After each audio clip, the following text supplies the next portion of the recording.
नमस्ते सबैलाई, मेरो नाम दिपेश। तपाईँहरू हेर्दै हुनुहुन्छ टेक्निकल बजार च्यानल र आज चाहिँ हामी OnePlusको नयाँ मोडलको अनबक्सिङ भिडियो बनाउन गइरहेको छौँ। OnePlusले चाहिँ अहिले भर्खरै OnePlus Nord CE2 भन्ने मोडल लन्च गरिरहेको छ। यो चाहिँ Nord CE को सक्सेसर भन्न सक्छौँ हामीले यो मोडललाई चाहिँ। र यो Nord CE2 चाहिँ नेपाल मार्केटमा एउटै भेरिएन्टमा आउँछ, 8GB RAM 128GB भेरिएन्टमा भने। र यसको प्राइसको कुरा गर्ने हो भने चाहिँ तपाईँलाई 47,500 यसको चाहिँ मार्केट प्राइस रहेको छ, जुनको चाहिँ 8GB RAM 128GB भेरिएन्ट रहेको छ। र हामीले चाहिँ 8GB RAM 128GB भेरिएन्टमा चाहिँ यसमा हामीले इन्सुरेन्सको पनि सुविधा पाउँछौँ, जसले गर्दाखेरि चाहिँ तपाईँको इन्डियाको कम्पेयरमा यसमा प्राइस अलिकति बढी भए पनि हामीले 47,500 तिर्दाखेरि एउटा इन्सुरेन्स चाहिँ पाउनेछौँ। त्यो सुविधा चाहिँ तपाईँको OnePlus नेपाल जुन कम्पनी स्मार्ट टकले दिएको छ। र आज चाहिँ हामी OnePlus Nord CE2 को अनबक्सिङ गर्न गइरहेको छौँ। हेरौँ बक्समा हामीले के पाउँछौँ।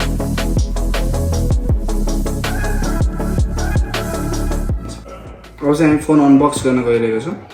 यो रहेको छ OnePlus को जुन Nord CE को ब्ल्याक कलरको बक्स। र हामीले बक्स खोल्ने बित्तिकै सबैभन्दा अगाडि एउटा ब्ल्याक कलरकै बक्स पाउँछ। त्यसको भित्र चाहिँ हामीले पाउने भनेको एउटा TPU केस। यसपालि चाहिँ अलिकति डिफ्रेन्ट छ OnePlus को त्यो TPU केस। अर्को बक्स पाउँछ, त्यसभित्र चाहिँ हामीले एउटा तपाईँलाई सिम लेटर टुल पाउँछौँ एउटा, र स्टिकरहरू पाउँछौँ तपाईँको, अनि युजर गाइडहरू छ यसमा हैन।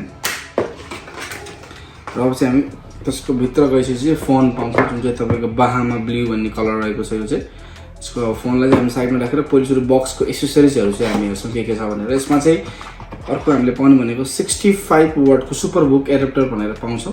अहिले चाहिँ यो तपाईँको ओप्पोसँग मर्ज भएको कारणले गर्दाखेरि चाहिँ यसले अब OnePlusको डाट चार्जरलाई चाहिँ सुपर बुक बनाएको। र अर्को चाहिँ हामीले पाउँछौँ रेड कलरको जुन टाइप सी तपाईँको केबल रहेको छ। अब चाहिँ हामी सबै कुरा साइडमा राखेर फोनतर्फ लाग्छौँ। फोन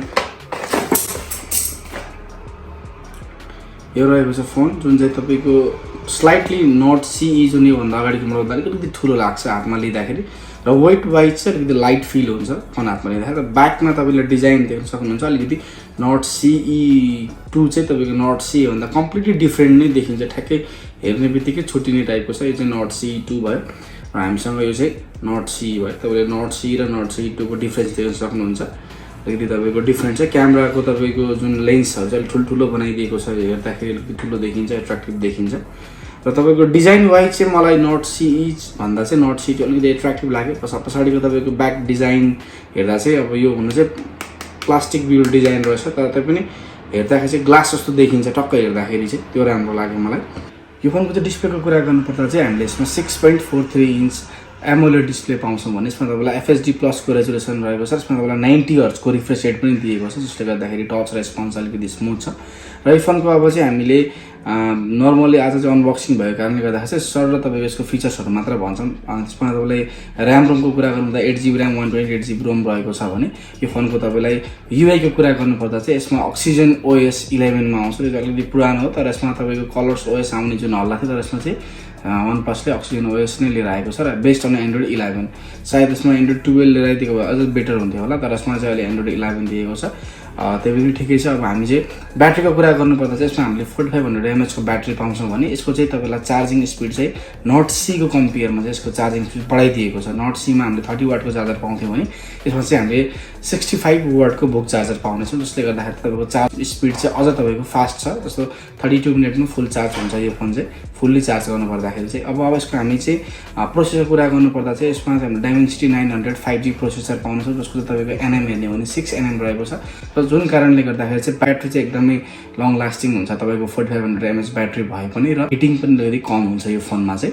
र यो फोनको क्यामेराको कुरा गर्नुपर्दा चाहिँ पछाडिपट्टिको तपाईँले डिजाइन देख्न सक्नुहुन्छ, अलिकति डिफ्रेन्ट छ। जुन Nord CE को कम्पेयरमा Nord CE2 को क्यामेराको जुन त्यो मोड्युलदेखि लिएर सबै कुरा एकदमै डिफ्रेन्ट देखिन्छ। जसको तपाईँको जुन क्यामेराको जुन यो बम चाहिँ अलिकति ठुलो देखिन्छ हेर्दाखेरि चाहिँ झट्ट, तर तपाईँको यसमा चाहिँ तपाईँको फ्लस टच टाइपको छ, स्लोप डाउन गरेर बनाएको छ। तपाईँको यहाँ हातले यस्तरी फिल गर्दाखेरि तपाईँको त्यो धेरै उठेको जस्तो फिल हुँदैन यो फोनको चाहिँ जुन क्यामेरा बम चाहिँ।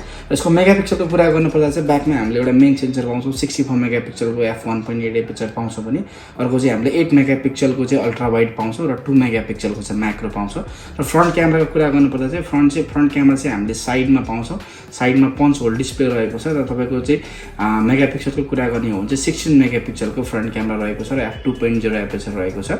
यो फोनको भिडियो क्वालिटीको कुरा गर्नुपर्दा चाहिँ ब्याक क्यामेरामा चाहिँ हामीले 4K 30 fps सम्म रेकर्ड गर्न सक्छौँ भने फ्रन्ट क्यामेरामा चाहिँ हामीले तपाईँको 1080p 30 fps सम्म रेकर्ड गर्न सक्छौँ भने त्यसको तपाईँको ब्याक क्यामेरामा पनि हामीले जाइरो प्लस EIS को सपोर्ट पाउँछौँ भने फ्रन्ट क्यामेरामा पनि हामीले EIS को सपोर्ट पाउँछौँ, जसले गर्दाखेरि भिडियो स्टेबल अलिकति बेटर हुन जान्छ नर्मल्ली अरू फोनहरू भन्दा चाहिँ। अब यो फोनको चाहिँ नर्मली ओभरअल हेर्दाखेरि चाहिँ यो प्राइस रेन्ज जुन नेपाल मार्केटको लागि चाहिँ ठिकै छ। यसको तपाईँको साउन्ड क्वालिटीको पनि कुरा गर्नुपर्दा चाहिँ यसको हामीले सिङ्गल स्पिकर पाउँछौँ र यो चाहिँ मोनो स्पिकर रहेको छ। त्यसको तपाईँको साउन्ड क्वालिटी पनि हामी यस भिडियोमा सुन्छौँ कस्तो छ तपाईँको यसको साउन्ड भनेर।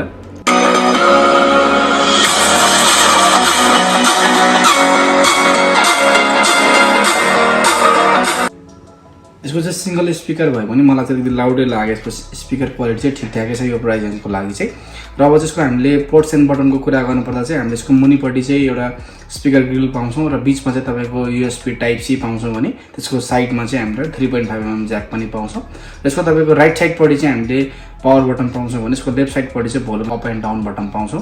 यसको चाहिँ यसमा पनि हामीले अलर्ट स्लाइडर चाहिँ पाउँदैन जुन चाहिँ नट सीमा पनि मिसिङ थियो।